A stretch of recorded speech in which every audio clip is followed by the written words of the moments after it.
Bum, eu sunt Itac și mă bucur să te văd sau să te revăd aici pe canalul meu de YouTube. Până ce politicienii români nu fac ceva în acest sens, tot mai mulți tineri își vor dori să plece din România. De aceea, astăzi îți voi prezenta 5 lucruri pe care trebuie să le faci când te muți într-o altă țară. 1. Învață limba și integrează-te. Învățarea limbii țării în care te-ai mutat este crucial, pentru că, știind limba, bineînțeles că te vei descurca mai ușor, iar mai târziu vei reuși să-ți găsești joburi mai bune, joburi mai bine plătite și mai ușor de făcut. Neștiind limba, vei munci ce apuci, cum ar fi curățenie, construcții, etc. Cunoașterea limbii, bineînțeles că te ajută să-i înțelegi pe localnici.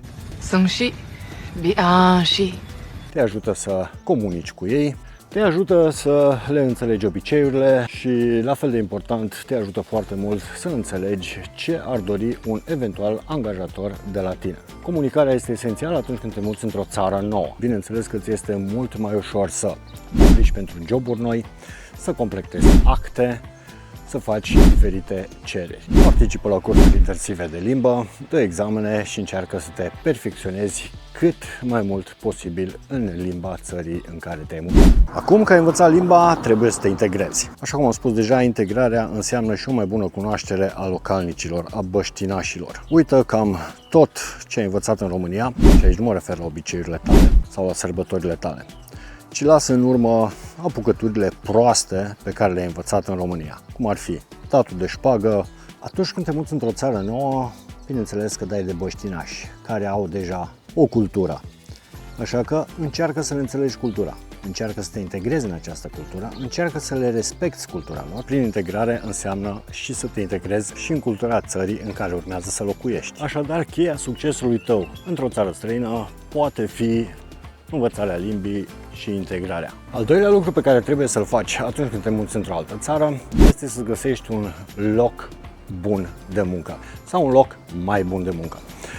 Aceste două puncte, bineînțeles că se leagă unul de celălalt. Vei putea sau vei reuși să-ți găsești un loc bun sau mai bun de muncă doar cunoscând limba cât mai bine.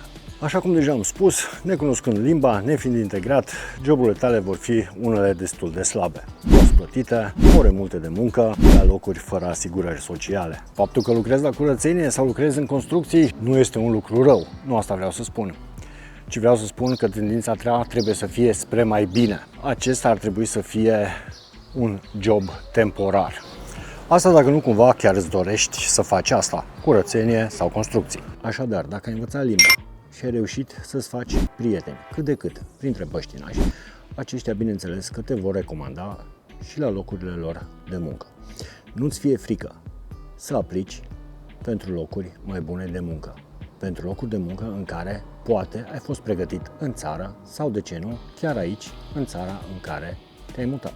În cazul în care locuiești la cineva apropiat din familie sau la un prieten sau la o rudă sau la o cunoștință și ai reușit să înveți limba, să te integrezi, să găsești un job bun, este timpul să-ți cauți o chirie. Găsește-ți o chirie care să se potrivească nevoilor tale. Nu încerca să arăți celor din țară, prietenilor tăi, cât de bine ai ajuns tu să o duci în străinătate. Aceste lucruri te vor costa. Chiria să nu fie mai scumpă decât îți poți permite. Trebuie să-ți ofere un confort, bineînțeles, în care să poți să te odihnești, în care să poți să te simți acasă. Dacă chiria va fi prea scumpă și vei cheltui mult prea mult pe chirie și pe luxul care ți-l poate oferi o anumită locuință, probabil că în timp vei avea remușcări că plătești prea mult. Ia-ți acum o chirie ieftină, o chirie pe care ți-o poți permite, ca mai târziu să-ți permiți una mai luxoasă.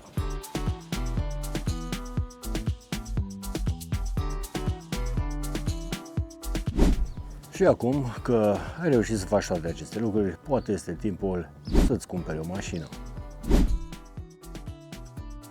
Sfatul meu este să-ți cumperi o mașină pe care ți-o poți permite. La fel ca și în cazul locuinței, îți recomand să-ți iei o mașină nu extravagantă. Nu o mașină cu care să rupi gura târgului. Nu acesta este încă țelul tău. Să-ți iei o mașină care să-ți fie folositoare, care să te ducă din punctul A în punctul B.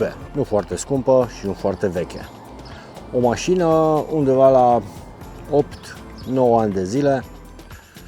O mașină cu care să poți să-ți faci treaba atunci când ai nevoie. O mașină care să nu fie foarte veche și în care să trebuiască să bagi foarte mulți bani.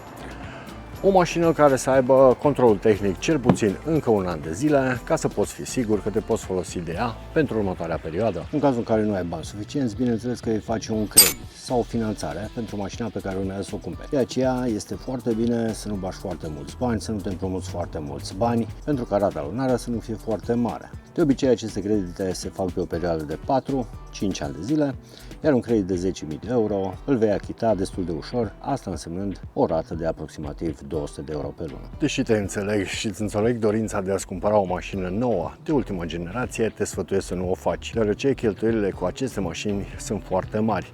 Gândește la reparații, la piese de schimb. Prioritatea ta în acest moment este cât mai puține lucruri care să-ți scoată banii din buzunar. Lucruri de care nu ai nevoie, dar pe care va trebui să le plătești. Folosește-ți mașina după ce ai cumpărat-o doar în cazuri de nevoi urgent. Transportul în comun este cel mai ieftin mod de a călători și cel mai rapid. Folosește orice este posibil ca să nu cheltui banul.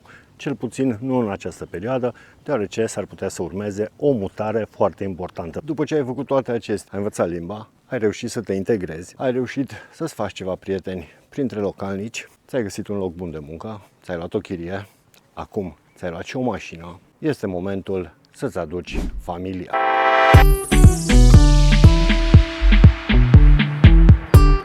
Este foarte important să-ți ai familia aproape, dar la fel de important este ca și familia să te aibă pe tine alături de ei.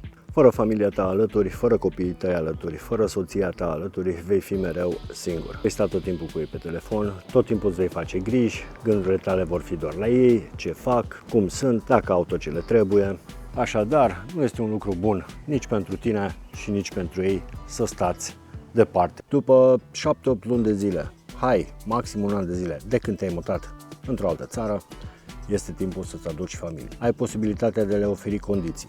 Au unde să stea, au unde să doarmă, au unde să mănânce, au o mașină și un venit fix care este salariul tău.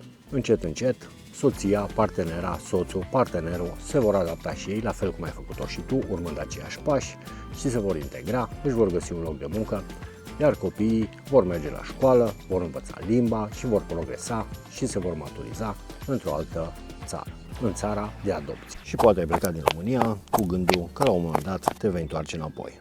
La început vei spune că în 2-3 ani, după care o vei lungi la 10, după care o vei prelungi din nou și vei spune că la pensie. Sunt aproape convins că întoarcerea ta în România nu se va mai întâmpla, sau cel puțin, la aproximativ 90% din cei plecați nu se vor mai întoarce în România.